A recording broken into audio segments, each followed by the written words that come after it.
Construit en 2018, le centre de santé Dominique Ouattara de Ferke-Sédougou est composé d'un dispensaire et d'une maternité capable de prendre en charge toutes les pathologies spécifiques aux structures sanitaires de premier contact et de réaliser des accouchements. La première dame, qui a fait don d'une ambulance et de divers matériels et d'équipements médicaux d'une valeur de 30 millions de francs CFA, s'est réjouie de l'inauguration de ce centre de santé. L'usine de Cargill à Yopougon devient la plus grande en matière de broyage de fèves de cacao au monde, avec cette extension de ses installations.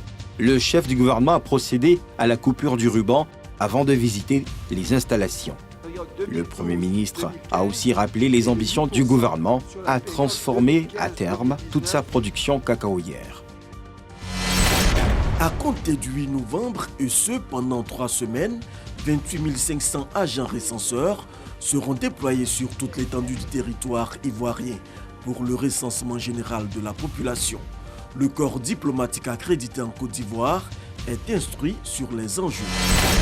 Le Conseil national de sécurité vient de se réunir. À l'ordre du jour, la situation sécuritaire et la pandémie de Covid-19 en Côte d'Ivoire. Le Conseil s'est réjoui des résultats obtenus dans la lutte contre l'orpaillage clandestin. Des sites ont été démantelés et 261 personnes interpellées.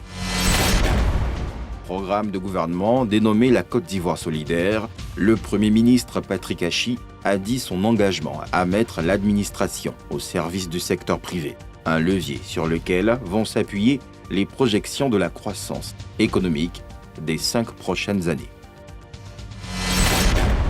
L'édition 2020-2021 du Prix national d'excellence vient récompenser 84 lauréats.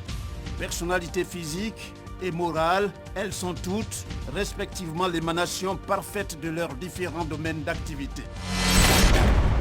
En recevant des mains du Premier ministre les clés de leur maison, ces nouveaux propriétaires se disent soulagés et heureux.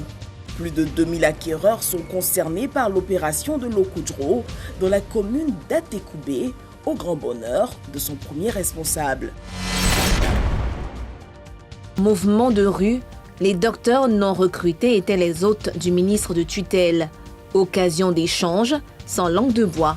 Entre les deux parties, les précisions faites, le ministre dévoile des mesures pour traiter les récriminations formulées.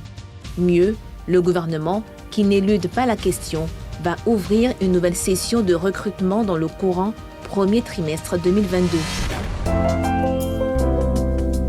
CICG, le citoyen au cœur de l'action gouvernementale.